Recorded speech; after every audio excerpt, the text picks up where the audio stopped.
네, 안녕하세요. 소개받은 전용근입니다. 네, 오늘 강연의 제목은 식민지 조선의 디자인 담론 1930년대의 상업미술 이론과 비평입니다.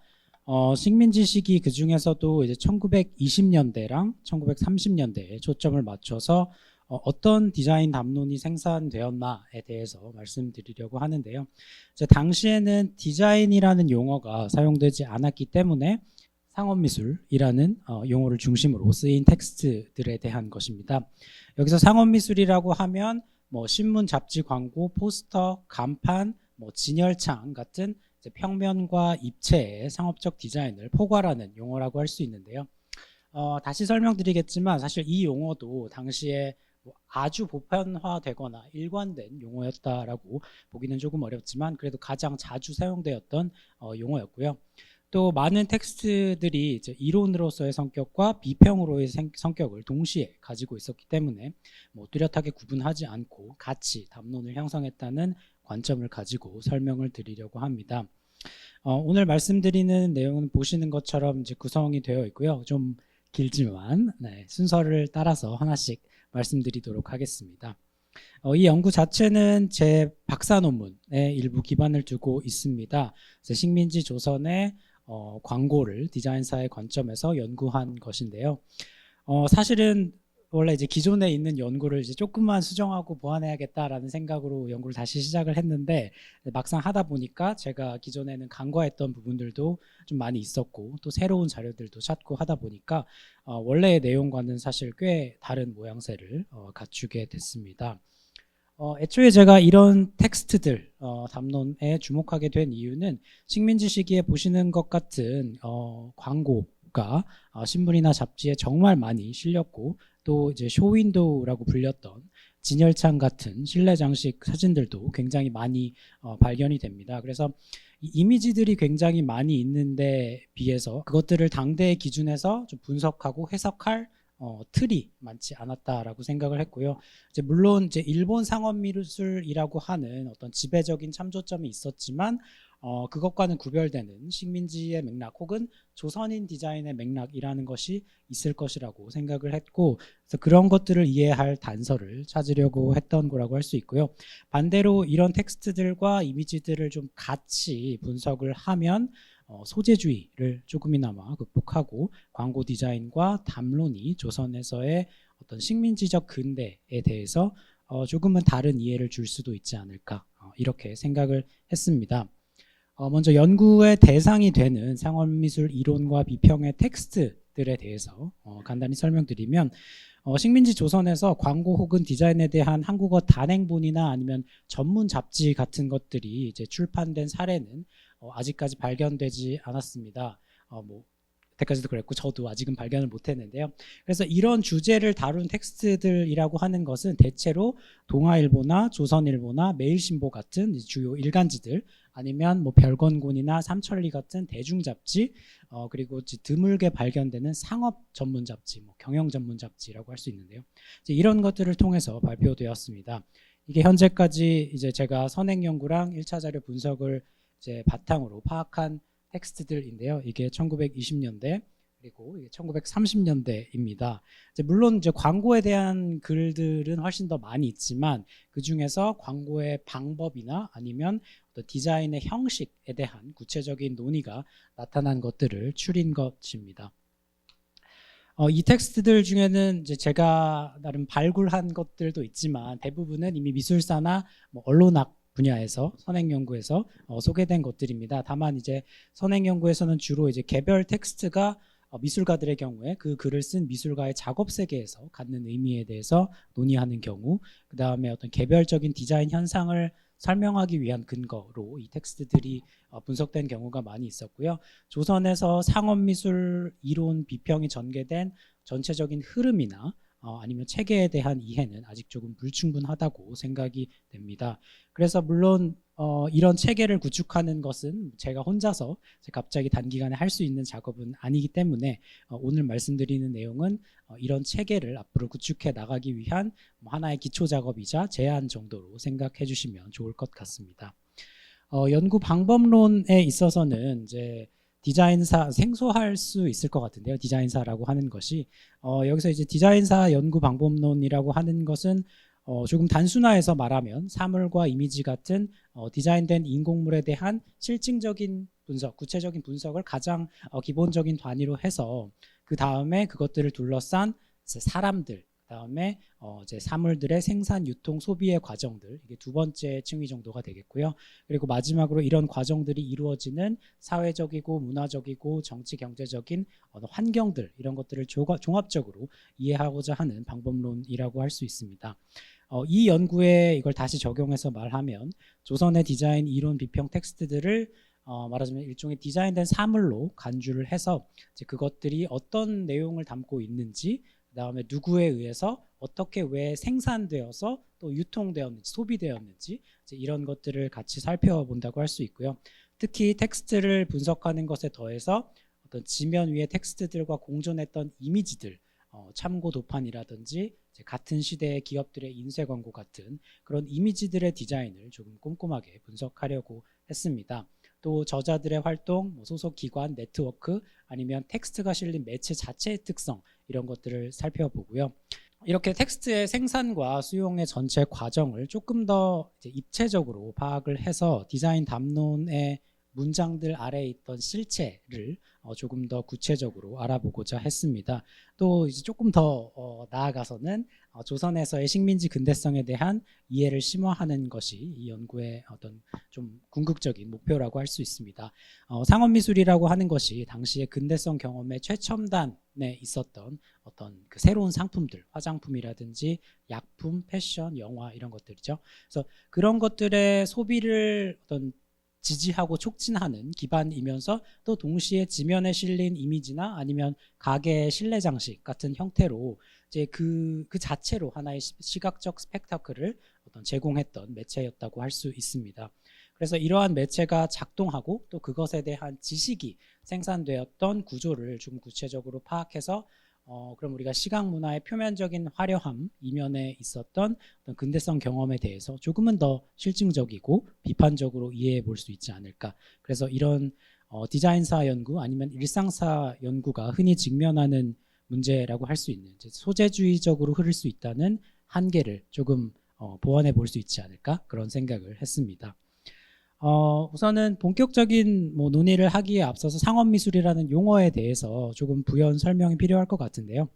이미 선행연구들에서 지적한 것처럼 한국어의 상업미술은 영어의 커머셜 아트 그리고 일본어의 쇼교 비주츠라는 용어들의 영향을 받은 것이라고 볼 수 있습니다. 커머셜 아트 같은 경우에 1920년대에 영국에서 주로 이제 에드워드 맥나이트 커퍼 같은 포스터 디자인을 본업으로 하는 미술가들이 이제 등장을 하고 또 회사들도 생기고 잡지들도 생기고 하면서 통용되기 시작한 용어이고 이제 영어권의 경우에 디자인 사학자들이 대체로 이것이 이제 그래픽 디자인에 선행하는 개념이다라고 파악을 하고 있습니다. 그리고 쇼교 비주츠 같은 경우에는 1920년대 중반에 이제 일본의 미술가이면서 이론가였던 하마다 마스지라는 인물이 제시한 용어입니다.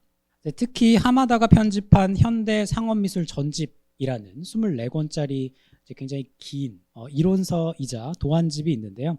장르로서 상업미술의 어떤 성립, 일본에서 성립에 중요한 역할을 했습니다. 여기서 하마다는 이 상업미술이 순수미술과 구별되는 목적의 예술이다라고 조금 폭넓게 정의를 했고요. 그런데 실질적으로는 쇼윈도우, 간판, 실내 장식, 신문 잡지 광고, 타이포그래피, 상표 같은 상업적 목적을 가진 모든 2차원, 3차원의 미술 활동으로 일원화했습니다. 그리고 사실은 하마다는 자신이 이 창안한, 자기는 발명했다고 한 이 쇼교 미주츠가 영어의 커머셜 아트의 번역어가 아니고 분명히 구별되는 개념이다라고 주장을 하기는 하는데요. 일본에서의 어떤 실질적인 용법, 일반적인 용법은 커머셜 아트와 크게 다르지는 않았습니다. 조선의 경우에 이 연구에서 주로 다루는 1920년대 초반에서 1930년대까지 이 광고계나 미술계가 일본으로부터 어떤 강한 영향을 받았기 때문에 상업미술이라는 용어가 사용되긴 하지만 그러면서도 일본만큼 이 용어가 어떤 제일 지배적인 용어로 사용되지는 않았습니다. 그래서 상공미술이라든지 도안이라든지 의장, 광고 의장, 광고 회화 이런 그 용어들이 소용되는데요. 그러다가 1930년대 중반부터 한 33년, 34년부터 이제 실업계 학교들 중에 상업학교, 대표적인 학교로 경기 상업학교라든지 설린 상업학교 이런 학교들이 있는데요. 이제 이 상업학교들에서 상업미술이라는 과목을 가르치기 시작하면서 조금 더 영어가 이제 보편화되기 시작합니다. 그리고 결정적으로 1936년, 37년 이때에 조선상업미술가협회 그리고 조선상업미술협회 이런 단체들이 설립되면서 1930년대 후반으로 갈수록 이 상업미술이라는 용어가 보편화되는 경향을 보입니다. 그리고 또 해방 이후에도 1960년대 디자인이라는 이제 영어 용어가 일반화되기 이전까지 산업미술이라는 용어와 더불어서 상업미술이 어떤 상업적인 디자인 활동을 가리키는 용어로 많이 사용되었기 때문에 그런 맥락을 고려해서 이 연구에서는 상업미술이라는 용어를 사용했습니다. 네, 그러면 이제 크게 1920년대랑 30년대를 구분해서 어떤 디자인 담론의 특징과 변화 이런 것들을 살펴볼 텐데요. 그 전에 그 이전 시기 1910년대에 대해서 잠깐 얘기를 하면 조선총독부가 1910년대에는 민간 한국어 신문의 발행을 허용하지 않았기 때문에 상업미술 담론이 거의 형성되지 않았습니다. 총독부 기관지 매일신보에 광고와 관련된 기사들이 가끔 실렸지만 매체 자체가 작았기 때문에 주로 기업 경영이나 산업 발전 차원에서 광고의 중요성을 강조하는 내용이었고 광고의 구체적인 방법이나 형식에 대해서는 거의 다뤄진 경우가 발견되지 않습니다. 그러다가 1920년대가 되면 이제 새로운 조선 총독 사이토 마코토의 소위 문화정치 실시로 민간 한국어 신문들이 창간되면서 광고의 방법에 대한 기사들이 조금씩 늘어나게 됩니다. 초기의 대표적인 광고론으로는 1921년에 동아일보에 실린 광고는 상전의 포탄을 꼽을 수 있습니다. 이 기사는 보시는 것처럼 이제 상공업의 흥망이 광고를 많이 하고 적게 함에 달려 있다. 또 광고를 잘하고 못하는 데 달렸다라고 주장하면서 어떤 조선인 경영자들에게 광고를 많이 잘 해야 된다라고 이제 독려하는 그런 기사였습니다. 이 기사를 비롯해서 1920년대에는 조선인 경영회사들의 어떤 광고 전략이 부족하다, 미진하다라고 지적하면서 일본을 비롯한 미국이나 유럽 회사들의 광고법을 본받으라고 하는 그런 소개하는 기사들이 많았고요. 계몽운동 차원에서 광고를 잘 해야 된다라고 하는 의미가 한 가지 있고 또 한편으로는 광고가 신문사의 이제 구독료를 제외하고는 신문사의 주요한 수입원이었기 때문에 신문사의 이익을 고려해서 이런 기사들을 계속해서 냈다고도 볼 수 있습니다. 이제 그러면서 광고의 구체적인 시각적인 형식이나 디자인에 대한 논의들도 이제 조금씩 나타나기 시작했는데요. 특히 김복진이나 안석주 같은 이제 모더니스트 미술가들이 제시한 것들이 많이 있었습니다. 사실 여기 보이는 이 텍스트들에 대해서는 이미 선행연구에서 여러 가지 논의된 것들이 많이 있어서 여기서는 간략하게만 소개하도록 하겠습니다. 먼저 김복진의 상공업과 예술의 융화점 그리고 광고회화의 예술운동은 이 상공세계라고 하는 상공업 전문지의 창간호에 게재된 기사들입니다. 이제 두 기사는 김복진이 1920년대에 추구했던 이 사회주의 예술운동의 맥락에 있었고 이제 소위 예술을 위한 예술에서 벗어나서 어떤 민중을 위한 예술의 방식을 찾으려고 했던 하나의 시도라고 할 수 있습니다. 상공업과 예술의 융화점이라는 첫 번째 글에서는 이제 김복진은 노동을 통해서 상점과 상품 장식, 광고 이런 것들을 개선함으로써 상공업의 예술화를 이루어야 한다고 주장을 했고요. 광고회화의 예술운동에서는 조금 더 구체적으로 이제 형식에 대한 얘기들을 합니다. 그래서 역동적인 색채와 선, 단순한 구성 이런 것들로 관찰자에게 상상 보충 작용이라는 것을 일으키는 형식이 효과적인 광고 디자인이라고 이론화했고요. 디자인사학자 김민수 선생님은 김복진의 이러한 글들이 한국 최초의 근대 디자인론으로서 갖는 의미에 대해서 논의한 적이 있고 저도 다른 논문에서 이 텍스트들이 안석주의 그 광고 대행사 경영 및 디자인 활동과 연관되어 있다고 논의한 적이 있습니다. 다음으로 경성 각상점 간판 품평회 그리고 경성 각상점 진열창 품평회 이 두 기사는 1927년 1월과 2월에 대중잡지 별건곤에 실린 기사들이고요. 제목이 가리키는 것처럼 비평의 성격이 강한 텍스트들입니다. 먼저 경성 각상점 간판 품평회는 이제 기자, 별건곤의 기자가 김복진, 안석주와 함께 경성에 위치한 조선인들이 경영하는 상점 20여 곳을 이제 탐방하면서 간판에 대한 의견을 묻는 형식으로 된 기사였고요. 이제 두 미술관은 상점의 종류, 위치, 공간 이제 그런 것들과 간판의 크기, 모양, 내용, 서체 이런 그 디자인적 요소들의 관계를 토대로 해서 이제 간판들의 효과가 어떻다, 느낌이 어떻다라고 평가하고 또 개선점을 제안하기도 합니다. 특히 일부 상점 같은 경우에는 간판 사진을 이제 지면에 실었는데요. 그 중에서 한글 약을 크게 적은 동양제약사라는 약국의 간판에 대해서 김복진이 다음과 같이 이제 평가를 했습니다. 미관 같은 것은 문제가 되지 않습니다.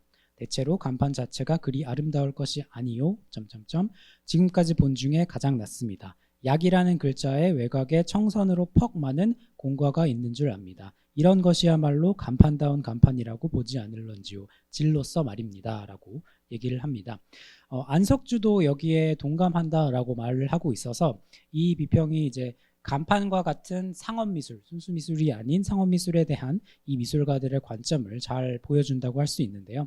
상업미술에서의 어떤 질의 기준은 아름다움보다는 공과, 즉 어떤 상업적인 효과이고 동양제약사의 간판은 복잡한 그런 어떤 장식 없이 글자만으로 이러한 효과를 발휘하는 간판다운 디자인이다라고 보고 있는 것입니다. 다음으로 경성 각상점 진열창 품평회에서는 기자와 안석주 그리고 미술가 권구현이라는 미술가가 참여를 했고요. 마찬가지로 이제 20여 상점에 설치된 진열창의 어떤 크기라든지 위치, 상품의 배치, 색채, 배경 이런 것들에 대해서 평했습니다. 두 미술가는 이제 대체로 오직 실망스럽다, 볼만한 것이 없다라는 입장이었고요. 그래서 중요하고 보기 좋은 핵심 상품을 좀 전시하고 너무 난잡하게 전시하지 말고 이제 상품과의 조화를 고려해서 장식과 배경, 깔개 이런 것들을 같이 배치할 것을 권하는 정도로 비평을 했습니다. 네, 그 상업미술에 대한 그 담론이 아직 많지 않았던 1920년대의 이 기사들은 사실 간판과 진열창의 형식에 대해서 이례적으로 구체적인 논의를 다루고 이제 비평한 기사였는데요. 그래서 대중잡지였던 별건곤에 이렇게 뭔가 상업미술에 대해 구체적인 기사가 왜 실렸을까라는 좀 생각이 드는 부분이었는데요. 별건곤 같은 경우 원래 이제 개벽사에서 정치와 시사 같은 조금 더 무겁고 진지한 주제들을 다루던 개벽이 1926년에 강제 폐간되면서 개벽사에서 그 어떤 대안으로서 좀 더 이 취미와 실익을 표방하면서 발행한 잡지였습니다. 그런데 개벽사 편집진들은 주로 일본에서 유학하면서 신문명을 받아들이고 민족계몽을 추구한 지식인들이었고, 그래서 별건곤은 그런 맥락에서 민족계몽적 문화운동을 추구하면서도 동시에 제 독자층을 조금 늘리기 위해서 다양한 형식과 내용의 읽을 거리를 포함하게 됩니다. 그래서 이 기사 같은 경우에는 어떤 조선인 독자들에게 익숙한 종로의 가게들에 대해서 이제 왈가왈부를 하면서 일종의 가십 같은 흥미거리를 제공하는 동시에 미술가들의 비평을 통해서 실제로 조선인 상점들이 더 나은 디자인을 하고 경영을 개선할 수 있도록 제안한 것이라고 볼 수 있습니다. 1928년에는 이제 조선인 최초로 도쿄미술학교 도안과를 졸업했던 미술가 임숙재가 동아일보에 두 차례에 걸쳐서 공예와 도안이라는 글을 연재했습니다. 이 글에서 임숙재는 이제 공예를 예술이 화생시킨 공업이다. 그리고 도안을 우리 의식주에 관한 제반 물건과 기물에 의하여 자기 두뇌에 착상되는 형상과 문양과 색채 등을 어떠한 기물에 표현시킬 것으로 정의를 했습니다. 시각 물질문화 연구자 노윤희아 선생님은 이제 이것이 임숙재가 근대적인 디자인 개념에 대한 이해를 기사를 통해서 제시한 것이고, 또 임숙재가 이런 개념을 토대로 디자인에 의한 상공업 발달을 추구했다라고 지적하셨는데요. 실제로 1929년 요 기사가 쓰인 다음 해에 설립되는 조선공예연구회라는 그룹의 회장을 맡습니다. 그런데 이 조선공예연구회는 앞서 언급했던 안석주도 사실 참여를 했었고요. 또 조선 그 공예품 연구와 공예학교 창설을 이제 가장 주된 목표로 설정을 하면서도 또 부대 사업으로 경성도안사라는 회사를 인수하기도 했는데, 이 기사에 따르면 경성도안사는 상업도안, 간판, 무대 배경, 가구 개량 같은 디자인 작업을 수행하는 그런 회사였습니다. 별건곤의 1929년 8월호에 보면 이제 왼쪽에 보시는 것처럼 이제 경성도안사의 광고도 게재를 하고 있어서 이제 다양한 상업미술 작업, 여기 보시면 뭐 인쇄도안, 금속도안, 진열창 장식 이런 것들을 이제 대행하는 회사였던 것을 알 수 있고요. 또 이제 1929년이면 조선박람회가 개최되는 해이기도 한데요. 오른쪽에 보시는 것처럼 경성도안사가 박람회장 주변에 도로 장식 사업권을 따내서 장식했다는 기록도 발견이 됩니다. 박정현 선생님은 경성도안사의 이런 활동들을 본격적으로 전문적인 상업도안을 연구하려는 움직임으로 파악하기도 하셨는데요. 이제 분명 이제 상업미술 이론과 어떤 실제 실천을 조화시키려는 그런 움직임이 있었던 것으로 생각이 됩니다. 다만 경성도안사의 활동에 대한 이 이후 29년 이후의 기록이 확인되지 않아서 아마도 상업미술 관련 사업이 지속되지는 않았던 것 같고, 임숙제도 이후에는 대량 생산을 위한 상업미술보다는 이제 손으로 만드는 이제 고급 수공예 작업에 집중하는 경향을 보였습니다. 여기까지 해서 1920년대 텍스트 몇 가지를 살펴봤는데요. 주로 일본에서 교육받은 미술가들이 조금은 엘리트주의적인 입장에서 조선인들의 상업미술을 진흥해야 된다, 그리고 그렇게 하기 위해서는 이렇게 해야 한다라는 담론을 제시한 경향이 있었습니다. 또 한편으로는 이런 주장만 한 것이 아니고 이제 상업미술 실천으로 이런 것들을 이어가려는 시도들을 보여주기도 합니다. 안석주 같은 경우에는 이름은 여러 가지가 있는데요. 배경사, 문화사, 백조사, 상공세계 도안부 이런 이름으로 일종의 광고 대행사를 1920년대 중반까지 경영했고, 임숙제도 좀 전에 얘기했던 것처럼 경성도안사를 매개로 어떤 실질적인 상업미술 작업을 전개하려고 했던 것으로 보입니다. 다만 이런 활동이 지속되었다거나 어떤 상업미술이 개인의 커리어 아니면 업체 혹은 업계를 형성했다는 기록은 적어도 1920년대에는 충분히 아직 확인되지 않습니다.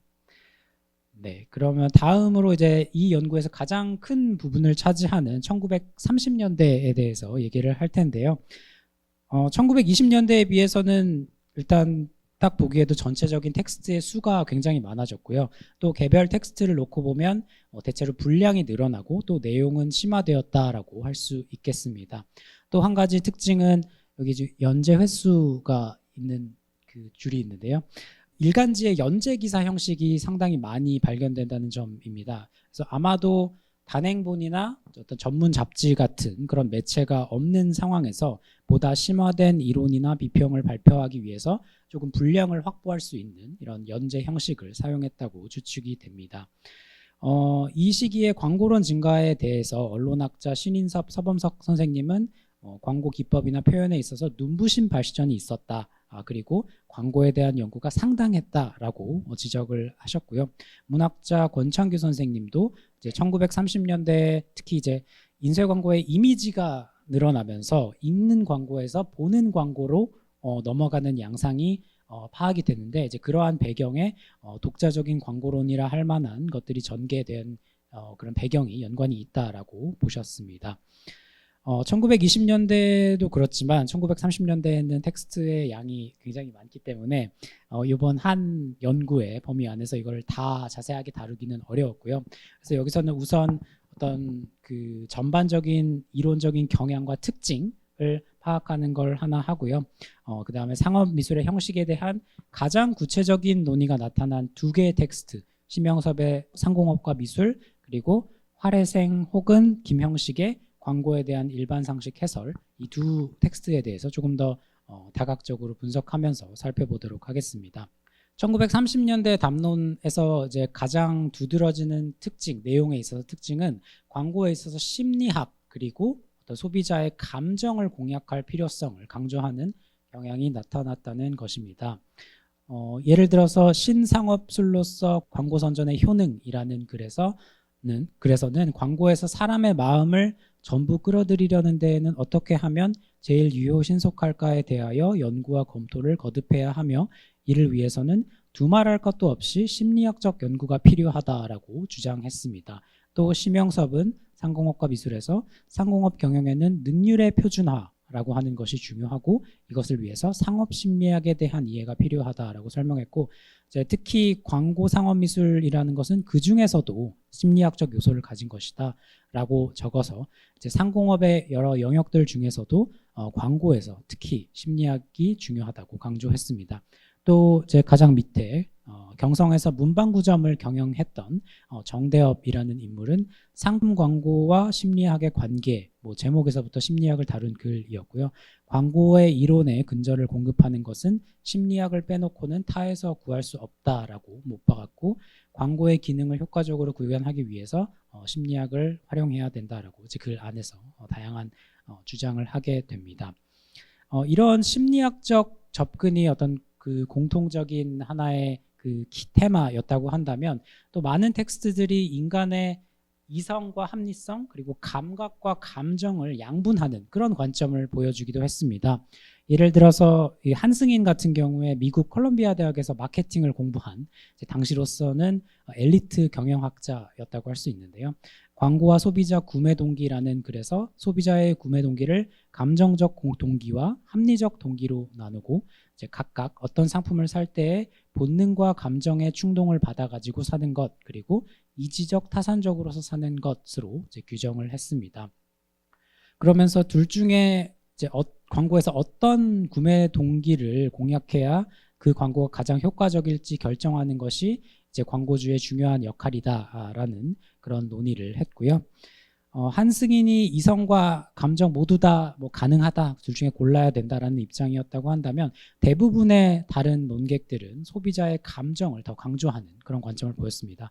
정대엽은 광고인이란 모름지기 이성이나 논리보다는 인간의 감정을 잘 파악하고 본능에 어필해야 된다고 주장을 했고요. 광고는 대조나 연상작용을 통해서 먼저는 독자의 주의를 끌어야 하고 추리적 행동을 기초로 해서 독자를 그러니까 어떤 말로 설득하려는 것보다는 암시를 기본으로 한 광고가 효과적이다라고 주장했습니다.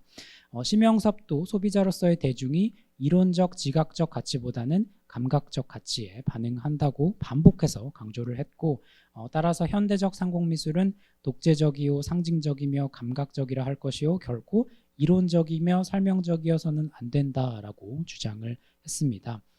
그래서 뒤에서 조금 더 자세히 얘기하겠지만, 이렇게 광고에 있어서 심리학과 감각, 감정을 강조하는 담론은 당대의 광고 디자인 의 실천에서, 그러니까 실제 기업들이 생산하는 광고에서 그 잘 맞아 떨어지는, 조응하는 그런 양상을 보이게 됩니다. 네, 이런 전반적인 이론적인 경향을 염두에 두고 이제 두 개의 텍스트를 자세히 살펴볼 텐데요. 먼저 심영섭의 상공업과 미술은 1932년 7월에서 8월까지 동아일보에 연재된 기사입니다. 총 16회에 걸쳐서 연재가 돼서 1930년대 가장 긴 상업미술론 중에 하나였다고 할 수 있고요. 조금 전에 언급했던 것처럼 이 글에서 심영섭은 다른 논자들과 비슷하게 심리학과 감각을 강조하는 당대의 이론적 경향을 반영하고 있었습니다. 그런데 이제 이 글의 내용과 함께 이제 중요한 것이 심영섭이 이 글을 쓴 배경입니다. 심영섭은 1920년대와 30년대의 비교적 짧은 기간 미술가와 평론가로 활동한 인물입니다. 녹향회에서의 표현주의적인 작품 활동이 가장 잘 알려져 있는데요. 1929년에만 해도 평론가로서 심영섭은 아세아주의 미술론이라는 것을 주장을 했습니다. 그런데 이것은 근대라든지 어떤 자본주의라든지 과학 이런 것들을 모두 비판하는 반문명주의적 관점을 취하고 있었고, 대신 동아시아 전통 철학으로부터 영감을 얻은 어떤 동양주의적인 미술론이었습니다. 그래서 이 글을 쓰고 3년 정도 미술 비평 활동을 떠났던 심영섭에게 상공업과 미술 1932년에 쓴 이 글은 평론가로서 일종의 복귀작이었다고 할 수 있는데요. 상공업과 미술 서두에서 심영섭은 이제 3, 4년 전부터 사회관과 예술관의 변동으로 말미암아 포스터 같은 것을 연구하려는 생각을 가져보았었다라고 설명을 합니다.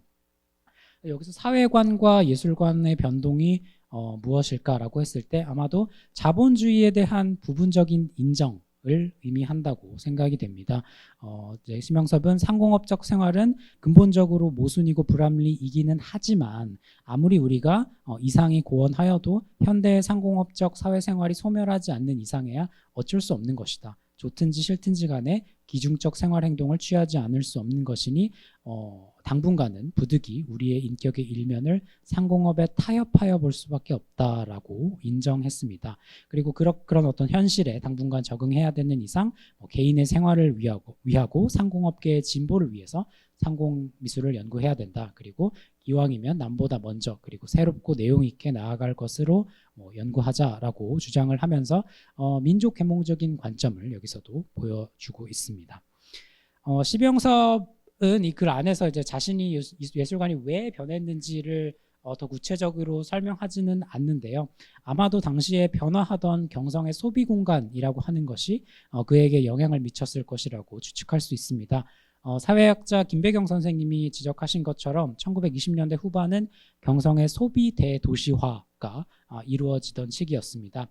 특히 조지아라든지 미츠코시, 미나카이 같은 일본인 경영 소매점들이 1928년에서 1931년 사이에 굉장히 집중적으로 건물을 중축하거나 신축하고 규모를 확장하면서 이제 백화점이라는 그런 어떤 새로운 경영의 형태로 거듭났는데요. 조선인들도 일본인 경영 백화점들의 이런 확장에 대응을 하면서 덕원상점과 동안부인상회를 경영하던 최남이 1932년 1월에 종로에 4층짜리 콘크리트 건물을 새롭게 지으면서 동아백화점을 만들었고, 또 신태화가 운영하던 화신상회를 박흥식이 인수를 해서 1932년 5월에 기존의 건물을 중축해서 백화점의 형태를 갖추게 됩니다. 그래서 심영섭이 상공업과 미술을 쓴 1932년 7월이라고 하는 시점은 일본인과 조선인 경영 백화점들이 나름의 경쟁 구도를 만들기 시작한 직후였다라고 할 수 있습니다. 이런 시기에 심영섭은 이 글을 써서 동아나 화신백화점은 일본 백화점들과 비교했을 때 어떤 경쟁력을 가지고 있냐라고 질문하면서 조선인 백화점의 미련한 노력들을 지적했습니다. 조선 상업미술은 아직도 개척되려면 아득하다. 소매점에서나 대상점에서나 별별 유치한 광고 현상을 보이고 있다라고 조선인 상업미술을 비판했고요. 이런 비판적인 인식을 토대로 사실 기사 안에서는 동아백화점과 화신백화점의 어떤 건축이라든지 실내 장식, 진열창 이런 요소들에 대해서 매우 세밀하게 비평하면서 개선점을 제안합니다.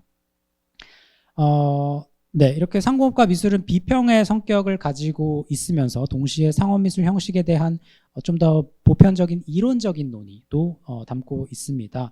이제 심영섭은 모든 것이 가장 원만히 단순화된 곳에서만 강한 감각적 가치를 발휘하게 되는 것이며, 따라서 진열창과 같은 상업미술에 있어서도 가장 놀라운 단순화를 탐구하는 표현주의적 수법을 활용해야 한다라고 주장을 합니다. 여기서 표현주의적 수법 이라고 하는 것에 대해서 이제 미래주의, 입체주의, 초현실주의, 구성주의 같은 모더니즘 미술의 형식이라고 부연을 하는데요. 어떤 자기의 감정이나 철학, 주관을 표현하는 그런 어떤 창작 원리라기보다는 단순화된 색과 선으로 대상을 표현하는 추상미술의 원리를 얘기한 것이라고 할 수 있습니다. 또 이렇게 보시는 것처럼 직접 디자인한 백화점 하절, 여름철 장치 창 이미지를 기사에 싣기도 했습니다. 보면 명도 대비가 조금 강한 사각형, 원 같은 기하학적 요소들을 그런 요소들로 장식한 배경이 있고요.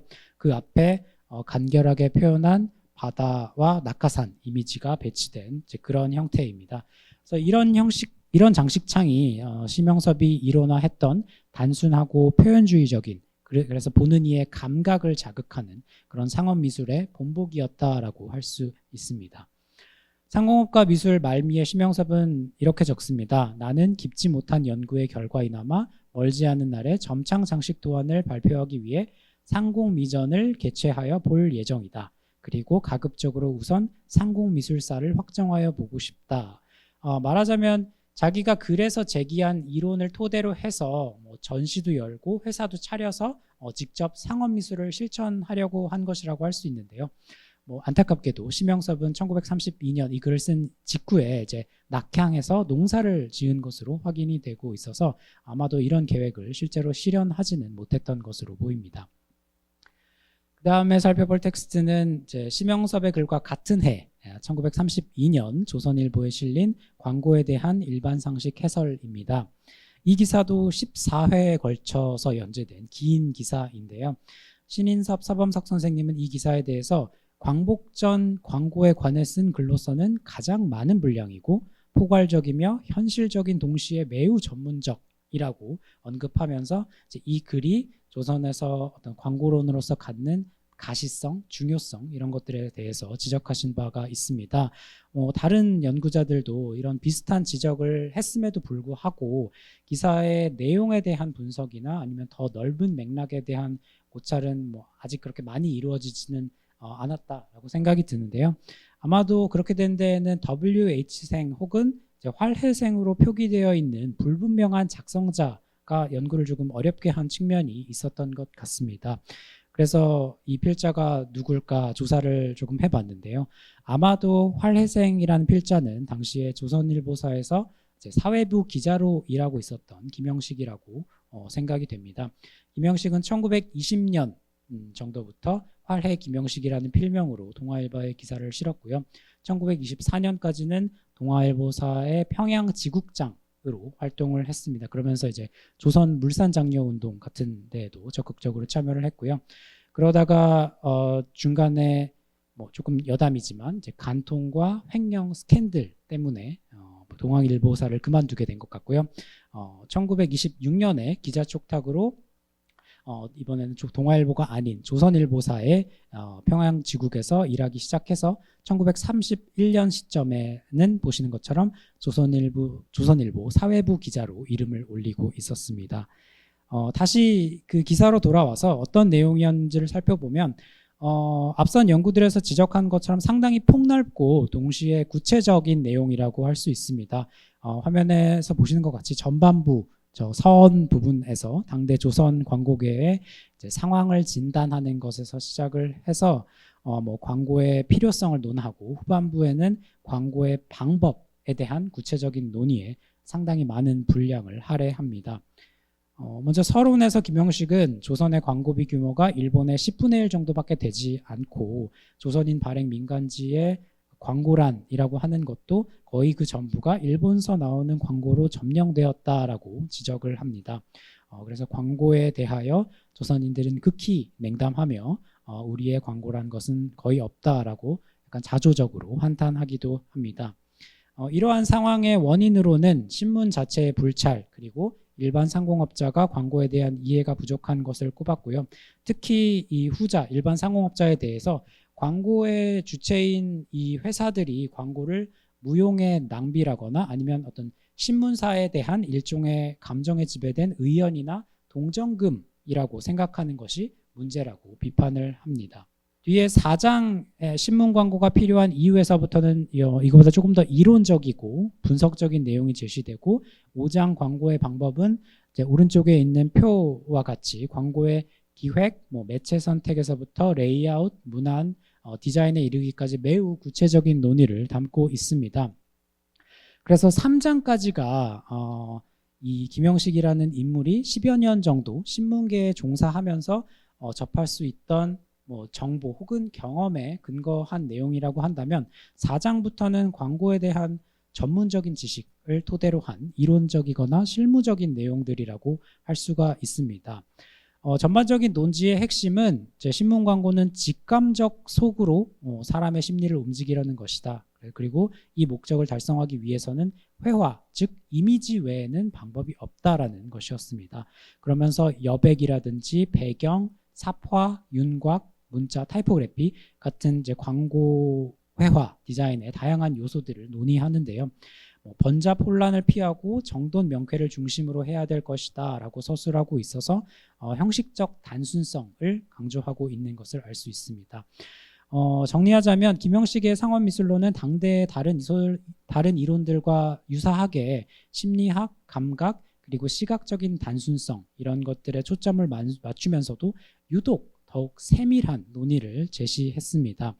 여기서 제가 조금 의문을 가졌던 점은 안석주, 김복진 같은 심영섭 같은 미술가들이나 아니면 한승인이나 정대엽 같은 경영인들 이런 사람들과 비교했을 때 광고에 대한 전문가라고 보기는 어려운 김형식은 어떻게 왜 이런 글을 썼을까 하는 것이었는데요. 이 질문에 대한 답은 사실 그 김형식 개인의 행적으로부터는 얻지 못했고요. 조금 우연하게 다른 문헌을 검토하다가 좀 단서를 얻게 되었습니다. 그 문헌이 앞부분에서 제가 잠깐 언급했던 일본의 상업미술가 하마다 마스지의 현대 상업미술 전집입니다. 총 24권으로 이루어진 이 전집 중에서 제13권이 신문, 잡지, 광고, 작례집인데요. 이 책을 보다가 이미지 하나가 제 눈에 띄었습니다. 눈치채신 분들이 있을지 모르겠지만 이제 오른쪽 아래에 있는 이미지, 중절모를 쓴 이 서양 남성의 얼굴을 사용한 바르비지오 모자 광고입니다. 그런데 이 이미지가 김형식의 첫 번째 기사에 도판으로 실려 있었던 건데요. 자세히 보면 이미지도 같은 이미지이고 커트와 회화를 주체로 한 광고 법례라는 캡션도 동일합니다. 이렇게 확인을 하고 나서는 아무래도 기사의 다른 요소들도 이제 눈에 들어왔는데요. 연재 기사 3편에 실린 3개의 도판, 각각 이제 전구, 이제 여성, 남성 도상을 사용한 그런 어떤 광고들인데요. 이것도 마찬가지로 전집의 제13권에 거의 동일하게 참고 도판으로 실려 있습니다.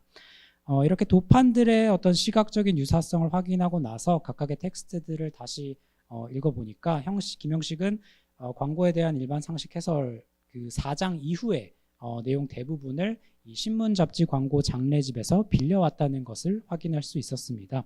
예를 들어 5편에서 김형식은 신문 선택의 기준으로 신문의 판매 부수, 신문 독자의 구매력, 신문의 사회적 신용 이런 것들을 꼽는데요. 이것은 도쿄 아사히 신문의 광고부장이었던 니타 우이치로라는 필자가 신문 광고를 만드는 것에 대한 일반 상식이라는 글에 쓴 내용과 동일합니다. 제목에 있는 무엇에 대한 일반 상식이라는 용어도 사실 좀 연관성이 있어 보이고요. 또 광고에 대한 일반 상식 6편에서 김형식은 광고란 독자의 주의를 야기케 하고 흥미를 환기하여 자기의 상품을 신뢰케 하고 이어서 그 상품에 대한 소유의 욕망을 생기게 해서 행동, 즉 구매를 하게 하는 것이다 라고 설명을 하면서 이것을 광고작용의 5계제, 5단계라는 용어로 정리를 합니다. 이 내용 역시 오른쪽에 보시는 것처럼 광고 대행사 만넨샤의 오가와 타카오라는 필자가 쓴 신문 광고의 입안과 의장이라는 글에 제시된 것을 거의 그대로 옮긴 것입니다. 다음에 마지막으로 이제 광고에 대한 일반 상식 해설의 핵심 논지로 앞에서 언급했던 인용문인데요. 연재기사 10편에서 김형식은 신문 광고는 흥미, 미관, 자극, 의문 같은 직감적 소구이며 신문 광고란 회화적 구성이 아니면 안 될 것을 요구하는 것이다 라고 주장합니다.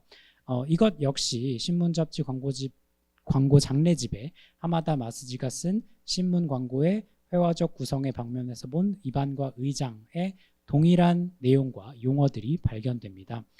이렇게 부분 김형식이 차용한 내용들을 비교해 봤는데요. 이것들뿐만 아니라 광고의 방법을 자세히 설명한 광고에 대한 일반 상식 해설 후반부는 내용의 전체적인 구성에서 세부 표현까지 대부분 하마다의 글을 차용한 것이 확인됩니다. 이렇게 식민지 조선에서 가장 길고도 또 구체적이고 전문적인 광고론으로 평가받는 광고에 대한 일반 상식 해설은 서두의 문제 제기 정도를 제외하고는 일본의 상업미술 서적을 차용하고 번역해서 구성된 것이었다고 할 수 있습니다. 그래서 김영식은 비록 광고 전문가가 아니었지만 이런 방식으로 한국어로 된 상업미술 지식을 생산할 수 있었던 것으로 보입니다. 사실 그런데 식민지라고 하는 조건에서 생산되는 지식이 본국에서 생산되는 지식을 모방하거나 그 영향을 받았다는 것은 그렇게 놀라운 일은 아닙니다. 조선의 광고론이나 상업미술론이 일본으로부터 영향을 받았다는 것 자체는 이미 이제 많은 연구자들께서 지적을 해 오셨고요. 예를 들어 1920년대부터도 조선인들이 생산한 상업미술 담론에서 일본은 자주 참조점이라든지 본보기로 제시되었습니다. 예를 들어서 앞에서 설명했던 진열창 품평회에서 권구현은 일본 같은 데에는 이런 방법을 취합니다. 일본 같은 데를 보면 이라고 반복해서 일본의 상업미술을 본보기로 거론했고요. 심영섭도 마찬가지로 1931년 건물을 신축했던 도쿄의 시로키아 백화점을 근대적 백화점의 이상적인 전형이라고 꼽으면서 시로키아는 어떤 진로를 취하면서 있는지를 우리는 배울 필요가 있다라고 한다든지 일본처럼 각 대학과 고등상업학교에 모두 상업미술연구회가 있는 그런 상황을 선망하기도 했습니다. 식민지라는 환경을 고려하면 어떻게 보면 일본과 조선 사이의 어떤 이런 영향관계 자체는 당연한 것일 수 있습니다. 그런데 여기서 조금 더 주목할 만한 부분은 1920년대에는 엘리트 미술가들이 주로 일본 유학에서의 어떤 개인적인 경험 혹은 학습을 통해서 일본의 상업미술을 조선에 소개했다라고 한다면 1930년대에는 출판물을 매개로 한 지식과 정보의 조금 더 체계적인 이동이 활발해진 것으로 보인다는 점입니다. 그리고 그렇기 때문에 이 지식의 이동 경로를 조금 더 구체적으로 파악할 수 있다는 점도 의미가 있다고 생각이 되는데요. 다시 현대 상업미술 전집의 경우를 보면 일본에서도 이 책은 상업미술의 필독서로 소매점이라든지 제조업체, 광고대행사, 신문사 같은 다양한 기관들에서 참고 자료로 활용되었고 일본뿐만 아니라 만주, 타이완, 조선 같은 식민지에도 광범위하게 유통되었습니다. 출판사는 이 24권의 책을 2년 동안의 정기구독 형태로 매달 책을 내보내는 형태로 판매를 했었는데요. 기본적으로 배송료를 더 부담하면 해외에서도 이 시리즈를 구독할 수 있었습니다. 1928년에는 그 구독이 시작된 해인데요. 경성일보 같은 조선의 일본어 발행 신문에도 이 전집의 구독 광고가 여러 차례 실린 것이 확인이 됩니다. 또 전집과 함께 구독자들에게 배포되었던 상업미술 월보라는 소식지가 있었는데요. 이 소식지 역시 전집이 조선에 유통된 양상을 보여줍니다. 구독자들을 대상으로 한 표어 공모 대회의 당선자 명단에 이제 오른쪽에 보시는 것처럼 조선 거주 일본인이라든지 조선인들이 여러 명 포함되어 있었고요. 또 회원 통신란에 상가국립복통학교의 황명남이라는 교사가 책 배송이 늦어지는 것에 대해서 일정을 지키지 않는 것에 대해서 지적하고 항의하는 그런 편지가 소개되기도 했습니다. 이 현대상업미술 전집은 개인들뿐만 아니라 경성고등상업학교 같은 교육기관 또 조선총독부 도서관이나 경성부립도서관 같은 공공도서관들도 보시는 것처럼 소장하고 있었던 것이 확인이 됩니다. 그리고 조선에서 유통되는 일본의 상업미술 서적이라고 하는 것은 당연히도 전집에 국한되지는 않았는데요. 일본에서는 1920년대 후반부터 1930년대에 걸쳐서 이제 하마다가 이 상업미술이라는 용어를 일원화한 이후부터 특히 상업미술이 하나의 장르가 되면서 출판물들도 급증하게 되는데요.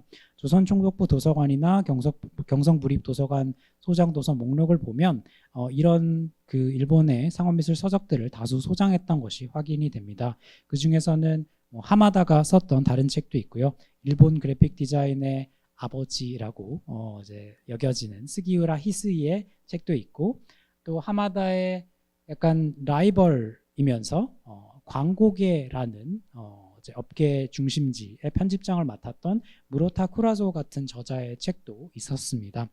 이 도서관들은 공공도서관이었기 때문에 기본적으로 광고와 상업미술에 관심이 있는 경영인이라든지 미술가라든지 학생들이 이 출판물들에 접근을 할 수 있었습니다. 그리고 뭐 도서관뿐만 아니라 경성의 이란서방이라든지 오사카 야고 서점 아니면 부산의 요시다 하쿠분도 같은 서점들을 통해서도 독자가 개인적으로 일본 서적을 주문하는 것도 얼마든지 가능했습니다. 물론 이 1930년 정도를 기준으로 했을 때 일본어를 읽을 수 있는 조선인이라고 하는 것이 전체 6.8%, 7% 정도에 불과했기 때문에 실질적으로 일본어 출판물의 정보를 독해하고 활용할 수 있었던 것은 김영식과 같은 지식인층에 국한되었다라고 할 수 있고요. 어떻게 보면 그렇기 때문에 일본어로 된 그 정보를 한국어로 번역해서 기사를 써서 좀 널리 알리고자 했다라고도 생각을 할 수 있겠습니다. 1930년대 이렇게 일본의 상업미술 관련 지식과 정보가 조선에서 더 체계적으로 공급되는 이런 경향은 조선일보의 광고 강좌 사례에서도 확인이 됩니다. 1937년에 조선일보에서 이 광고 강좌라는 행사를 진행했는데요. 일본에서 멀리 현해를 건너 사계권위 학자 또는 기술자를 초빙해서 뒤떨어진 우리 상공업의 선전수를 진정 향상케 하자는 것이라고 그 목적을 설명했습니다.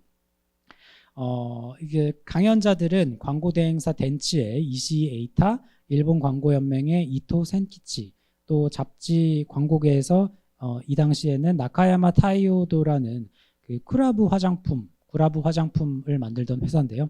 그 회사의 광고부장으로 자리를 옮긴 무로타 쿠라조, 또 동경백화점 협회의 이토 주지로가 이 4명의 광고 전문가가 강연을 맡았습니다. 조선일보에는 강연 현장 사진도 실려 있었는데요. 대략 100명 정도의 청중이 모였던 것 같습니다. 그리고 무엇보다 강연 이후에 각 강연의 내용을 총 20편의 기사로 나눠서 조선일보에 연재를 했습니다. 이 목록에서 보시면 이 아래쪽에 이 4개 글인데요. 저자가 여러 명이긴 하지만 이제 시리즈 전체를 놓고 보면 심영섭이나 김영식의 글보다도 사실은 긴 것이었고 이러한 대규모의 한국어 광고론 역시 일본인들이 생산한 광고론의 한국어 번역이었다라고 할 수 있습니다. 근대기 일본의 이런 어떤 광고계의 전반적인 그 전개에 대해서 광고평론가 나카이 코이치는 1910년대에 36점에 불과했던 광고 상업미술 관련 문헌이 1920년대 141점, 1940년대 182점으로 급증해서 최성기를 이루었으며 출판물을 통해 광고 연구가 체계화되고 학문화되었다라고 지적을 했습니다.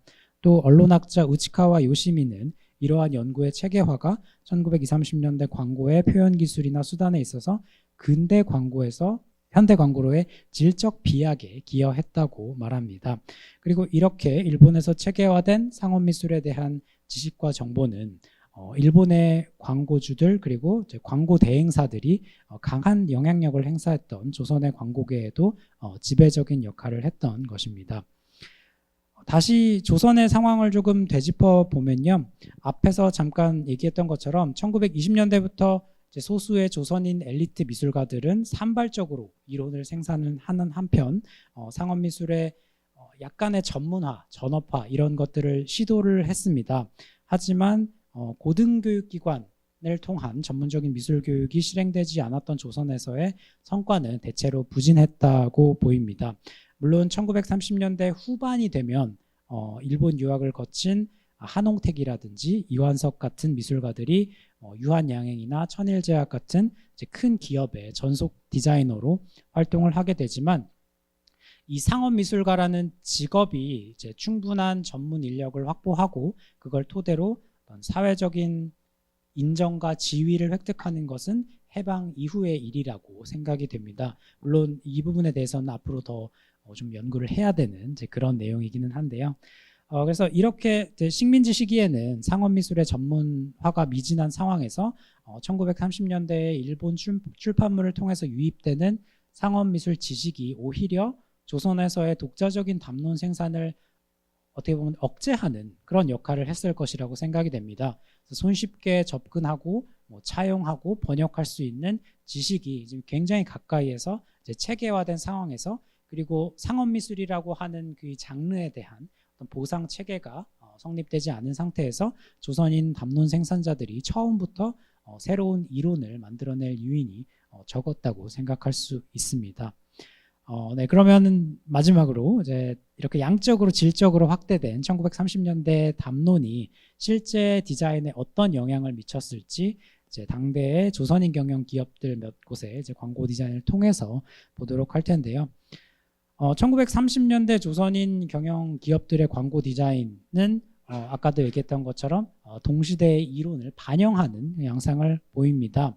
이것은 그런데 1920년대와 30년대가 조금 차이를 보이는, 구별되는 지점이기도 한데요.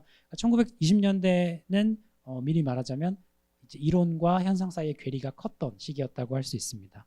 제가 상공세계라는 잡지에 대한 다른 연구에서 주장했던 내용인데요. 1920년대에 김복진과 안석주는 이 잡지를 통해서 새로운 광고 디자인을 제안을 합니다. 이론적인 글을 통해서도 그렇고 앞서 봤던 그 글들, 그리고 잡지에 실제로 실린 안석주가 디자인한 광고들을 통해서도 그렇고 제가 암시적이고 역동적인 디자인이라고 한 것을 제안하는데요. 여기서 암시적인 디자인이라고 하는 것은 사실 1930년대 담론에서 제안되는 감정에 호소하는 단순한 형식과도 어떻게 보면 일맥상통하는 것이라고 볼 수 있습니다. 말하자면 이성적으로 좀 설득하려고 하는 설명적인 광고, 그 다음에 감정적으로 매료시키려고 하는 그런 암시적인 광고를 구분한다고 했을 때 20년대와 30년대의 담론에서는 사실 비슷한 형식을 제안하고 지향하고 있었다는 것을 알 수 있습니다. 그런데 1920년대에는 이런 감정에 소구하는 광고의 형식이 좀처럼 조선인 경영 회사들에 의해서 채택되지 않습니다. 보시는 것처럼 예를 들어 양화점 광고라고 하면 이제 가게와 직원들의 사진을 조금 뜬금없이 보여준다거나 가게에서 파는 여러 신발들의 종류를 나열해서 보여주는 식이 대다수였고요. 이런 광고들은 구체적이고 어떻게 보면 좀 전략적으로 소비자의 욕망을 자극한다라고 보기는 조금 어려운 그런 광고들입니다.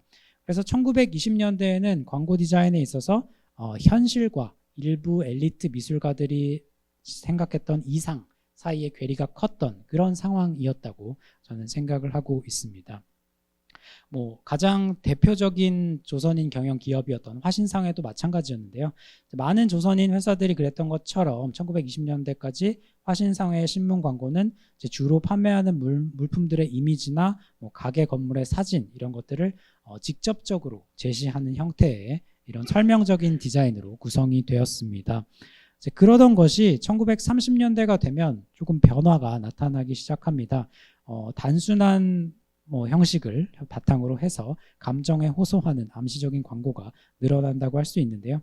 예를 들어 여기서 보시는 광고들은 1934년, 1935년에 화신의 양복 광고들입니다. 보면 공통적으로 화신의 상표, 로고가 있고 또 화신의 워드마크 이런 것들이 들어가 비교적 이제 일관된 형식으로 들어가기 시작을 하고요. 또 양복을 입은 이 남성의 일러스트레이션이 이제 중심으로 들어가 있는 것이 보입니다.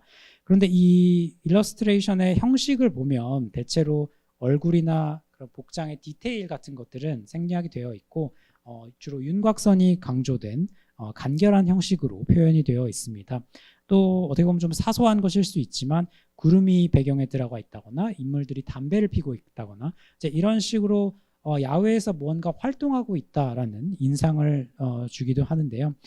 이런 어떤 전반적인 디자인의 의미를 종합적으로 해석을 해보면 양복이라는 그 화신상회가 판매하는 제품의 구체적인 형태나 사양, 스펙 이런 것들을 직접적으로 사실적으로 제시한다기보다는 화신의 양복을 입으면 여기 있는 모델처럼 조금 계절에 어울리는 멋있는 신사가 될 수 있다라는 메시지를 독자들에게 소비자들에게 암시적으로 전달한다고 할 수 있습니다. 또 다른 사례로는 남대문의 고급 포목상 백상회라는 회사가 있는데요. 마찬가지로 이제 비슷한 시기에 비슷한 디자인의 변화를 보였습니다. 지금 보시는 광고들은 1928년, 29년 백상회가 냈던 광고들인데 이제 공통적으로 백상회 주단 포목점이라는 가게 이름 그리고 이제 원 안에 백자가 들어간 상표, 주소 이런 것들을 대체로 문자로 제시한 그런 문자 중심의 광고였습니다.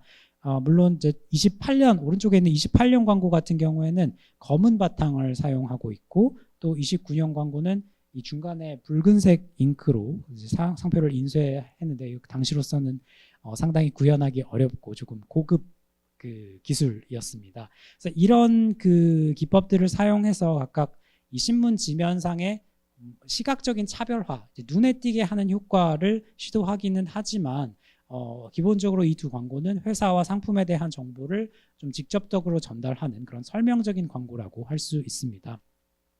그런데 1933년 정도가 되면 백상회 광고도 훨씬 더 이제 암시적인 이제 그런 경향을 띠게 되는데요. 오른쪽에 있는 광고 같은 경우에 모피와 견에 대한 세일하고 경품 행사를 알리는 내용인데요. 중심 모티프로 여우 목도리를 두른 여성의 사파가 배치되어 있습니다. 그리고 이 여성의 작은 입, 그리고 검게 칠한 눈, 그리고 전체적으로 평면적인 표현은 아르데코풍의 이 모던걸 이미지라고 하는 것을 연상시킵니다. 미술사학자 서유리 선생님이 지적하신 것처럼 당대에 유행했던 이런 아르데코풍의 여성 이미지는 서양 여성의 근대화된 이상적인 삶을 함축하는 기호로 조선인들에게 읽히곤 했습니다. 그래서 이 광고는 물론 그 백상회가 어디에 있다, 이런 행사를 한다라는 정보를 전달하기도 하지만 이제 가장 지배적인 중심 모티프의 디자인을 통해서 백상회 제품을 소비하면 근대적인 삶을 성취할 수 있다라는 메시지를 암시적으로 전달하고 있는 것으로 볼 수 있습니다. 또 분위기는 조금 다르지만 왼쪽에 있는 1935년 광고도 비슷한 전략이 활용되었는데요. 봄의 찬미라는 헤드카피가 강조되어 있고 한복을 입은 젊은 여성과 그다음에 아이, 근대적인 아동복을 입고 있는 아이죠. 이 둘을 간결하고 평면적인 형식으로 표현하고 있습니다. 카피들 사이에 여백도 굉장히 많이 있고요.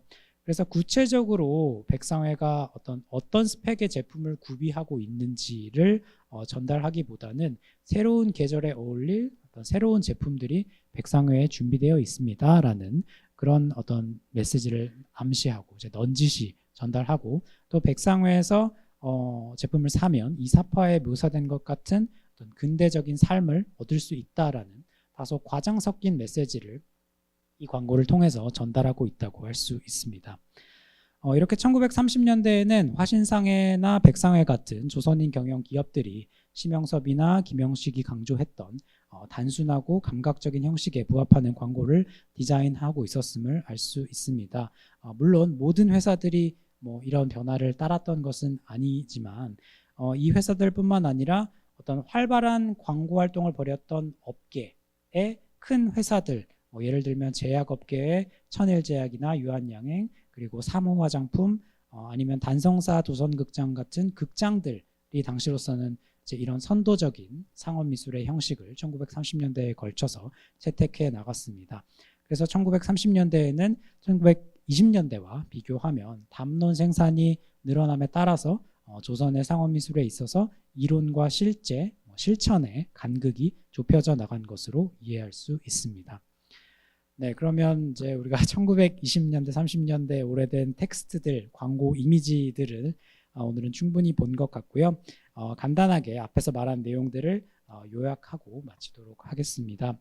우선 처음에는 1920년대에 조선에서 상업미술 이론과 비평의 텍스트들이 간헐적, 산발적으로 등장했지만 1930년대 이후에는 양적으로 팽창하고 또 질적으로 심화되었다라는 것을 확인했습니다. 그리고 내용에 있어서는 심리학과 감정, 감각을 강조하는 경향이 나타났고 조금 더 구체적으로는 단순한 시각적인 형식을 토대로 감정적이고 암시적인 상업미술을 대체로 지향했습니다. 그리고 이러한 담론의 형성에는 일본에서 집중적으로 체계화되었던 상업미술 이론이 영향을 끼친 것으로 파악되었고요. 20년대와는 달리 개인적인 유학 경험보다는 책이나 잡지, 강연 같은 더 체계화된 경로를 통해서 지식과 정보의 유입이 이루어진 것으로 보았습니다. 나아가서 1930년대 담론에서 제기된 어떤 이상적인 상업미술의 형식은 화신상회나 백상회 같은 조선인 경영 기업들의 인쇄 광고에서 거의 동시대적으로 점차 실현되는 양상을 보였다는 것을 마지막으로 확인을 했습니다. 네, 이렇게 해서 조선의 상업미술 이론과 실천의 대략적인 경향 그리고 그런 현상들이 나타난 원인과 배경 이런 것들을 얘기해 봤는데요. 뭐 아직은 사실 이제 좀 채워야 될 공백들이 많이 있습니다. 특히 이 시기의 광고들 같은 경우에 제작자나 제작 경위를 구체적으로 파악할 수 있는 자료가 거의 발견되지 않고 있고요. 그래서 이제 제작자들이 오늘 제가 다룬 한국어 텍스트들을 진짜로 읽고 그걸 수용해서 상업미술을 만든 것인지 아니면 일본어 출판물 같은 다른 경로를 통해서 지식을 얻어서 디자인을 했는지는 아직 판단하기 어렵습니다. 그런 면에서는 앞서서 잠깐 언급했던 이제 광고 제작자가 밝혀진 천일제약의 이완석, 유한영행의 엄도만 한홍택 이런 사례들에 대해서 더 연구해서 상업미술 담론과 실천 사이에 조금 더 유기적인 관계에 대해서 이해할 수 있지 않을까 생각을 하고요. 또 앞부분에 특히 1930년대에 굉장히 긴 텍스트 목록을 보여드려 놓고 막상 좀 자세하게 분석한 텍스트들은 그렇게 많지가 않았습니다. 이제 하나의 좀 새로운 시도로서 이 시기 담론의 전반적인 특징 이런 것들을 파악했다고 하면 이제 앞으로는 개별 텍스트에 대한 상세한 분석도 계속 쌓아 나가야 될 거라고 생각이 됩니다. 그렇게 하다 보면 조선의 상업미술 담론 또 조선의 디자인 담론의 전체적인 상이 더 충실하게 그려지지 않을까 그렇게 생각을 합니다. 이상입니다.